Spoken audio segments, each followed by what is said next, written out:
సంఘంలో ఒక పాస్టర్ గారు ఉన్నారంట. ఉన్న పాస్టర్ గారు ఒక విశ్వాసి కొత్తగా వస్తున్నాడు. కొత్తగా వచ్చిన విశ్వాసి ఒక 3 సంవత్సరాలు 4 సంవత్సరాలు అయిపోయింది. ఆ 3 సంవత్సరాలు 4 సంవత్సరాల నుంచి వచ్చిన విశ్వాసి మందిరానికి వచ్చినప్పుడల్లా ఫ్రూట్స్ తీసుకొస్తున్నాడంట. మందిరానికి వచ్చినప్పుడల్లా కూరగాయలు తీసుకొస్తున్నాడంట. మందిరానికి ఆయన దగ్గరికి పాస్టర్ గారు పలకరించడానికి వస్తే చాలు ఏదో ఒకటి తీసుకొస్తున్నాడంట.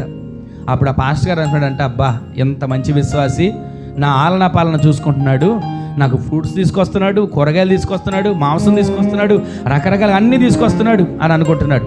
ఇంకా ఏ అవసరమైన మీటింగులు పెడతామంటే ముందు ఆయనే అన్నీ చూసుకున్నట్టుగా పైకి అంతా సిద్ధపరుస్తున్నాడు. అప్పుడు ఈయన అడగాలి కదా, ఏం పని చేస్తున్నావు బాబు, ఎక్కడి నుంచి వస్తున్నాయి డబ్బులు, ఎలా నువ్వు నాకు ఎంత ఖర్చు పెడతావు అడగాలిగా. ఏం అడగల, ఇస్తున్నాడు హాయిగా. ఇలాంటి విశ్వాసాలు ఉండాలండి. అందరూ సేవకుని పట్టించుకునే వాళ్ళు ఉండాలి అనుకుంటున్నాడు. అనుకుంటుండగా ఒకరు ఇలాగే 4 సంవత్సరాలు అయిన తర్వాత అంట మందిరంలో ఆరాధన జరుగుతుండగా పోలీసులు వచ్చారంట.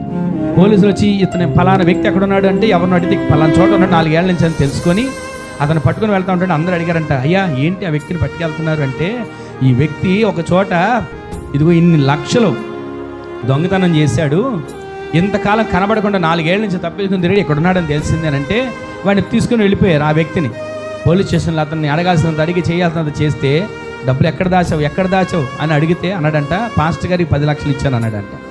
వెంటనే అప్పుడు వాళ్ళు వచ్చి మళ్ళీ విచారణ చేస్తున్నారు, పాస్టర్ గారికి 10 లక్షలు ఇచ్చాడంట. అంటే అయ్యో నాకెప్పుడు ఇచ్చాడు, నాకు ఇవ్వలేదని పాస్టర్ గారి గుండెలు బాదుకొని పోలీస్ స్టేషన్కి వెళ్ళాడంట.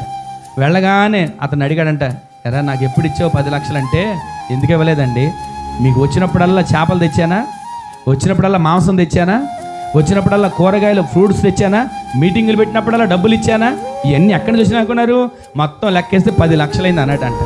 అప్పుడు పాస్టర్ గారు అంటారు, అయ్యా డబ్బుగా నాకేం లేదు, ఇదిగో కానుక ఇచ్చాడని చెప్తే ఆ సంఘంలో ఉన్న పెద్దలు వీళ్ళందరూ వెళ్ళి పోలీస్ స్టేషన్లో మాట్లాడి, అయ్యా ఇది జరిగింది పరిస్థితి, అతను విశ్వాసంగా వచ్చాడు, ఏదో కానుకగానో కోటాలకో మీటింగ్స్లో ఖర్చు చేశాడు, అది పాస్టర్ గారికి ఇచ్చినట్టు కాదయ్యా అందరూ చెప్తే దాన్ని సరి చేశారు.